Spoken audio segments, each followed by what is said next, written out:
380,000 followers and roughly 70 million views are the exact numbers I was able to generate with my personal brand roughly 2 years ago. But from all those individual people watching my content and following me, I was only able to generate a mere $1 or maybe $2,000. Point is, I wasn't able to generate shit. So pretty much, the reason I'm recording this video is to reflect on why I had this huge influx of attention and traffic coming into my brand, but I wasn't able to convert that into cash for my business, and what you can learn from this very extreme example to pretty much guarantee that you don't spend years building a brand that gets you views but doesn't bring in cash for your business. And finally, what I'm doing right now to pretty much orient every single component of my brand towards cash, as you can see right here, which I'm gonna get to in a second. So, to get to the part of this video, if you were to leave this video right now and never see my face ever again, the only thing which I would not want to happen, hypothetically speaking, the only thing I want you to remember is that attention can only ever be as valuable as the intention that is behind it. What does that mean? Well, it's pretty straightforward, but let me explain. Pretty much, these are, let's say, people who are watching your content. And these people are not watching your content just for the sake of watching it. They're watching it for a reason. And that reason, as you can see right here, is the only thing that can generate you cash. Because views can't generate you cash. We're running an info business, so you're not generating revenue from AdSense. So, views cannot generate cash. The only thing that can generate cash is the reason people watch your content. If it's important enough, they're gonna pay you. If not, they are not. Views alone do not mean cash. Understand that. So pretty much what that means is that you have to make sure that this why is very, very intentional and that all of those people have an incredibly strong intention behind watching your content. And one more thing, adding to that, is that your funnel, all it is at first principle, is just an intention amplifier. It just makes the intention that is already there stronger. But if there isn't any intention to begin with, if people are consuming your top of funnel content and entering your funnel through top of funnel that is entertaining primarily, so they're watching to be entertained, the intention is, let's say, 3%, okay? And so even though your funnel might be able to take that intention and 3x it, because it's fundamentally so low, it cannot amplify it because it's not even there. So to sum this up, pretty much you want to make sure that you are attracting intentional people to begin with. Like this. Because if there's no intention to begin with, then even if your funnel can amplify it, then it still won't be enough for people to pay you. Whereas with the same exact level of amplification, but with a higher initial intention at the top of the funnel stage, you're able to easily get people to pay you. Simple as that. Now, well, we want intentional people to watch our content. How do we do that? Well, intentional people, well, what are they? They are an output, and they're an output of a system. And in a system, you cannot expect an intentional output without an intentional input. And what is our input when it comes to bringing in new people and nurturing them and getting them to pay us? Well, it is pretty much just content, primarily content, right? You also have the sales call, lead magnets, but it's primarily content. Let's just focus on that. So how do we make sure that this content that you can see right here becomes intentional? Well, intention is just having, at first principle, a goal, like a North Star, okay? And then just making sure that every single action that you take is aligned with you achieving that goal. Literally as simple as that. So what is your goal? Well, your goal, most likely, if you're not gay or if you're not lying to yourself, is just cash. You want cash, like I want cash too. Okay, we want cash. So how do we get cash? For someone to give you cash, they need to decide to pay you cash. So think of like your funnel is like one very, very big decision. So it's like people either they pay you or they don't. Like this is your entire funnel. Fundamentally, people either pay you or they don't.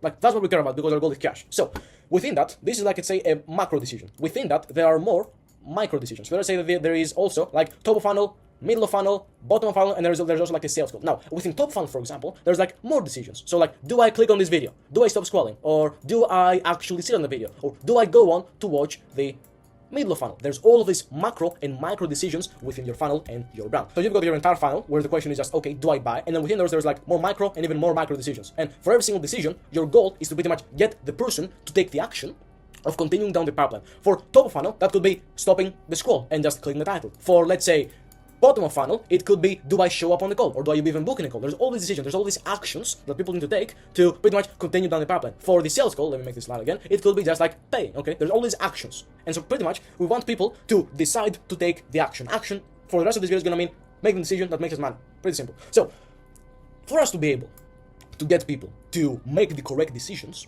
we have to fundamentally understand how they make decisions in the first place. Because we are going to then create all of these assets. We're going to have to create like conversion assets, content assets, sales assets, all those buzzwords. But we cannot create those unless we understand the system that they use to make decisions, so that we can reverse engineer the action I want to take based on this to engineer and design this for optimal conversion. So let me remove all this because it's getting very, very crowded. 1 second, guys. So how do people make decisions? Fundamentally, well, humans, we are engineered to do one very, very simple thing. We are engineered to avoid pain. So when a prospect is faced with a decision where they have the options of action and inaction, each option has a pain level attributed to it. For inaction, it may be, let's say, 26. For action, it could be, like, let's say, 82. And the person, the prospect in our info world, is always going to pick with 100% certainty the option that carries the least pain. In this example, it's going to be inaction. So the cool thing is that this can change. We can change these sliders to make the action less painful and inaction more painful to get people to choose this. But how do we do that? Well, the thing that allows us to do this is that to whether an option, that being action or inaction, is more painful or less painful depends entirely and is subjective to that person's or that prospect's paradigm.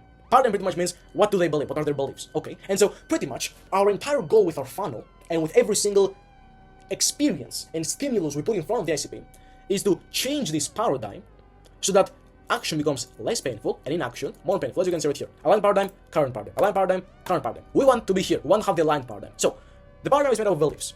And how do you change beliefs? Well, beliefs are changed through experiences. And so pretty much we use content, we use like YouTube videos, stories, reels, whatever it may be. We use this content to create experiences to which we expose the ICP. That way we can change their paradigm and create a new paradigm. But very important, when you create an experience and you say this as an experience like this, I've simplified this as much as I can, and you expose it to the ICP, it first gets passed through the current paradigm and then goes on to change these two sliders for that specific decision. Because you have to remember that the way people view the world is through their paradigm. So every single experience is filtered through it before it goes on to either get people closer to the action or further away from it. There's nothing in between. It either makes them closer to getting converted and picking the action, or further away from it. There's no in the middle. Which means that if you're synthesizing experiences blindly without knowing what that current paradigm looks like and you're exposing them to the ICP, most likely all you're going to achieve is that you're going to increase the pain of action and decrease the pain of inaction, i.e. get people to not convert. So on the contrary, if you understand what that current paradigm looks like and you pretty much use that to figure out, like, this is like what I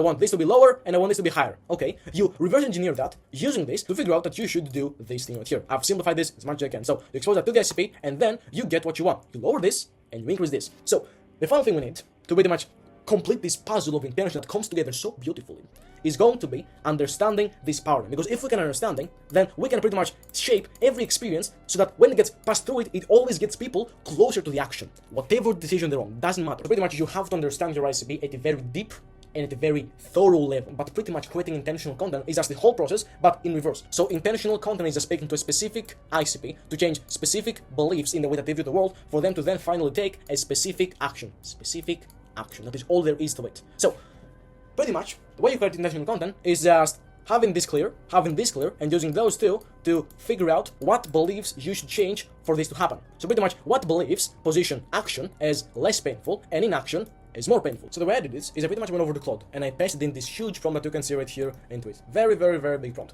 Then it pretty much asked me for some very, very basic things such as like coaching calls and sales calls. It can even work with sales calls, but ideally you want to have some coaching calls for some extra context. Now, using those, it was able to synthesize a markdown document of exactly who my ICP is. Every single belief they have, exactly in what situation they're in with their business, every single thing about them that I could know, I now know. Meaning, I can, as we previously, use that understanding, where is it, to shape my experiences so that, let's wait for this to load, so that when they get filtered through this paradigm, they always get people to take the action. And so what I then did is I pretty much use Claude and this skill that you can see right here to build out a map of exactly every single individual decision and action that someone needs to go through to go from a totally cold lead to paying me in full, both on the macro level but also on the micro level. And then using this map right here plus the context from the ICP plus the skill that you can see right here on Claude, what I did is I pretty much figured out exactly what makes my ICP take the action or not take the action, what makes them convert and what doesn't make them convert